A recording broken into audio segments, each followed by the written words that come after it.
Hey guys, what's up? I'm on my way to our local mall right now. I'm gonna check out Star Wars Episode 3 with some very dear friends. Jaster Muriel. He doesn't like you? Kyle Katarn. Welcome to the life of a Jedi. And Han Solo. I mean, you got the Galactic Senate shoving all this stupid legislation up our ass. We were gonna try and see the movie on Friday, but this thing has been sold out like extremely quickly. I bought the tickets Monday, and it was already Friday was totally booked, so we pushed it to Saturday. My thoughts right now, I'm super. I don't think I'm ready for it. I think I've been excited for this thing all week, and I'm in a weird, like, calm, focused state right now because I'm so. I don't think I'm ready to see it on the big screen with some good friends after 20 years. So this is very exciting. Stay tuned. So we're at Fashion Square Mall right now. Over the years, it's become extremely bougie and upscale. It didn't used to be this way, and when it wasn't, 20 years ago, this is the same mall that I saw Episode 3 at the first time when I was a kid. And different theater. They kind of rebuilt the theater and moved it, but same mall. And this mall is always super packed. It's always super busy, and this is Saturday night. But I got a really good parking spot, which is rare, so we're already off to a great start.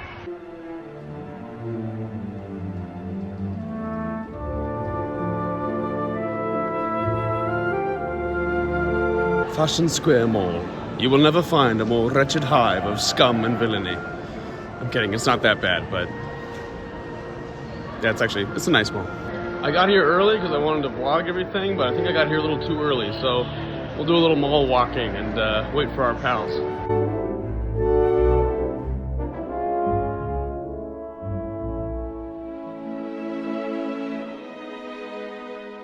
So the newer theater here is actually where I saw Episode 7 for the first time. So this will help get that bad taste out of my mouth for this theater. Apple stores always gave me Camino vibes.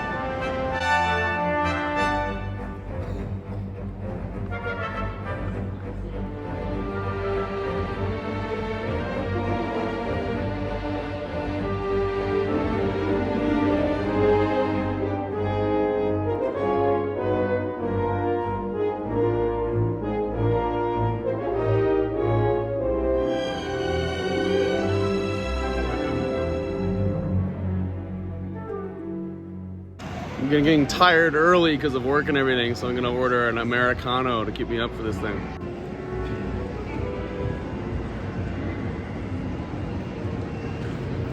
There he is. There he is.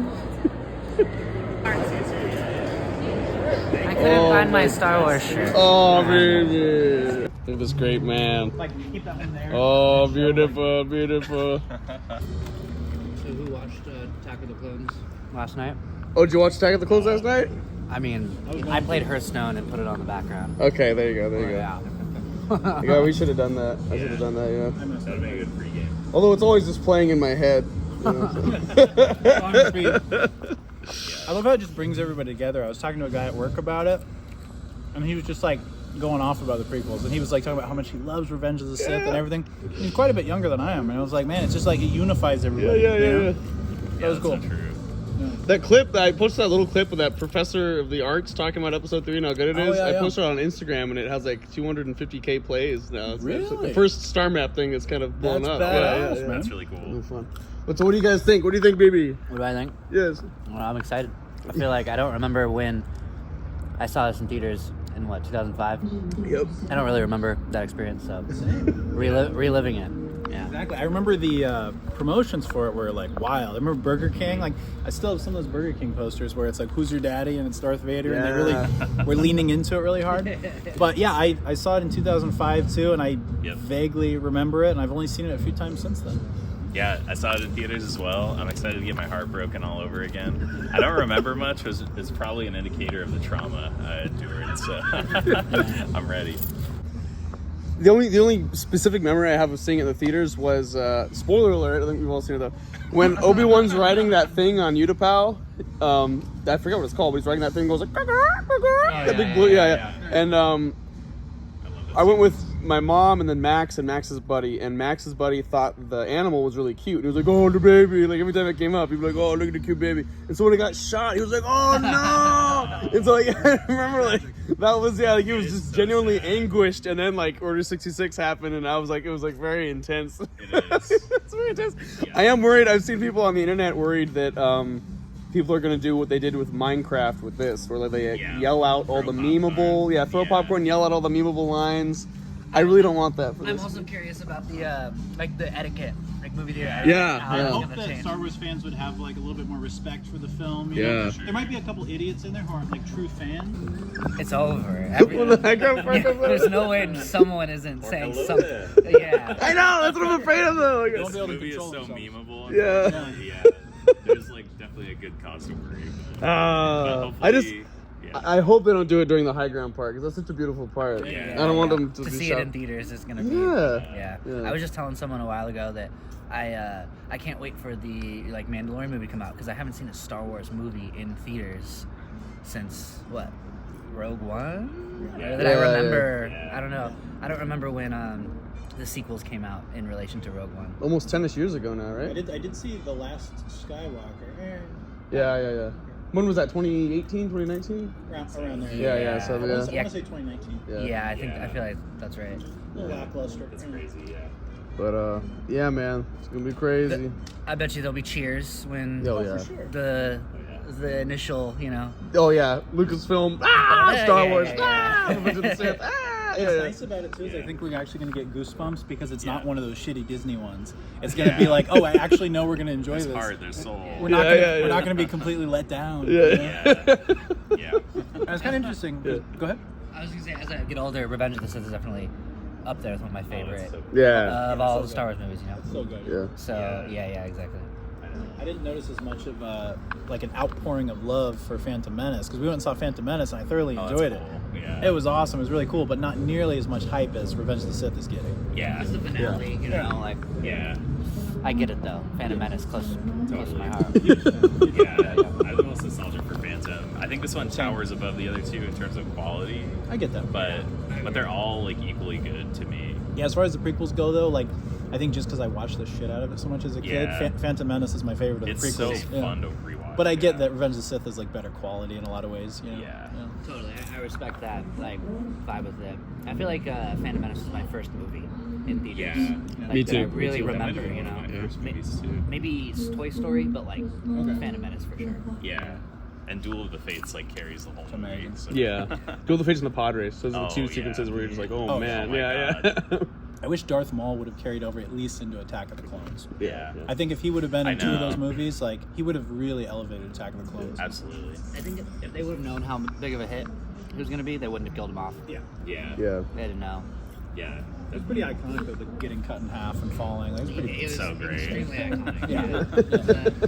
Did you have the toy where it was like a magnet at his torso? I didn't have that. That's so funny. I remember that thing pretty vividly. Really cool. Hopping on eBay tonight. Yeah.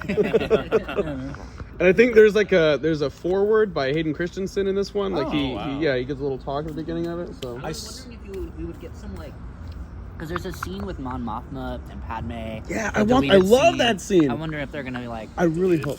Yeah. That's a fucking cool deleted scene. Right? Yeah. Where she essentially like starts the formation of the rebellion without really knowing it. She gets like Bail and Mon Mothma together, and she's basically like, "Shit's going down. We got to do something." And they're like, "Yeah, we do." Totally. And then that's it. Yeah, that's really cool. Yeah. And then they start making out. Who, Mon Mothma and Padme? Yeah. It's pretty wild, man. It's pretty wild. It was deleted for a reason, but. No, that's a great. Padme really got nerfed in episode 3 because her two deleted scenes are that one is really cool. Yeah. And I always thought in one of my videos I mentioned how if that deleted scene is like reconsidered, then she both like gives birth to the rebellion and gives birth to Luke. So she gives birth to the entire downfall of the Empire, like without knowing it, you know. Yeah. And then there's another deleted scene where she's in the Senate chamber and she's like kind of shouting at everyone, telling them how dumb they are, like they need to wake up and stuff. And it's just like really cool. She's like a legitimately badass character in episode 3, but they got rid of all the cool scenes. Yeah. Missed opportunity. She's the chosen one. Yeah. That's cool. Yeah, it's sick. It's like post-mortem, she saves the galaxy. It's it's crazy. Yeah, it's dope. Yeah, big fan. But yeah, super excited about this, guys. Mm-hmm. Yeah.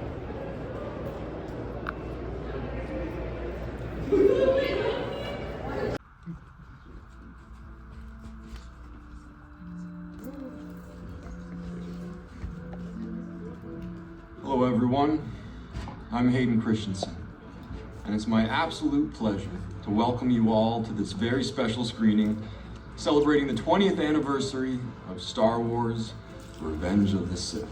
I hope you all enjoy watching Anakin's journey to the dark side and watching Ewan and I battle it out on the big screen. So now let's get to the movie, because this is where the fun begins. Thank you, and may the Force be with you. All right, well, it's very late. We just got out. What are your thoughts, baby? Hello there. It was amazing, man. Honestly, just when you see it on the big screen, there's something different about it. There's something more special and more impactful about it, you know. And it was great, man. I really enjoyed it, you know. Yeah, I fully agree. I will say, Brandon was wondering if they were going to do add any deleted scenes or remaster it. It looks exactly the same to me, which is fine. Mm-hmm. But no new additions. The only thing I had a problem with is all the trailers in the theater had this like really crisp Dolby surround sound thing going on, and then the minute episode 3 happened, all of that went away. Yeah. And it was just like sound was coming at you from the front, but not from around. That would have been nice. Yeah. Like a proper Dolby experience. Yeah. You know? I don't think they were playing this in IMAX, were they? I don't know. I couldn't imagine they would be. I know Pink Floyd Yeah. Pompeii is playing in IMAX right now. Yeah. But I'm glad we saw episode 3. I do want to say, this confirms my theory that my theory that when people laugh at certain parts of movies, they're laughing at the parts they're like told to laugh at, which really pisses me off. I saw it was a TikTok or an Instagram video or something that went viral where they were making fun of how Obi-Wan's like standing at the top of the ship with his arms on his hips and he's like looking all angry at Anakin. Yeah. And no one had ever mentioned that like looked funny before. Yeah. But there was one viral TikTok or Instagram post like a few months ago that was just making fun of how he looks. And I noticed in the theater that everyone laughed at that moment. Yeah. Never before would anyone laugh, but just because they were told by a viral video to laugh, That's true. they go ha ha ha. Bunch of So effing sheep. Yeah. It's too bad, you know. But There were a lot of scenes that made me laugh in there. There's a lot of of funny, clunky dialogue. Yeah. There's a lot of fun. There's so many for sure. funny parts in there. Honestly. And Sidious is supposed to be hilarious. Yeah. Like Palpatine, he's hilarious, Yeah, but he's he's supposed to be. I was saying to Brandon, Grievous makes me laugh. Grievous was funny Yeah, too. he's Yeah, like a crotchety old Italian yeah. man. Yeah. There's a lot of stuff that's definitely supposed to be funny, but then there's some stuff that's just goofy anyway, for sure. Yeah. But I was talking to Brandon, and he saw Hereditary. We saw Hereditary together. Yeah. Spoiler alert. But when we were watching Hereditary, we were talking crap until stuff started to get real, and then we shut up. Yeah. I feel like episode 3 is the same way. Yes. Like you can laugh at it, and then up until the younglings start dying. Exactly, yeah. And then you're like, whoa, and then it's just beautiful from there. Exactly. Yeah. The ending, like the whole third act of that movie is just phenomenal. Yeah. Really well done. Yeah, really well exactly, done. yeah. I loved it. Good stuff, guys. Well, thank you. Stay tuned for more. Goodbye.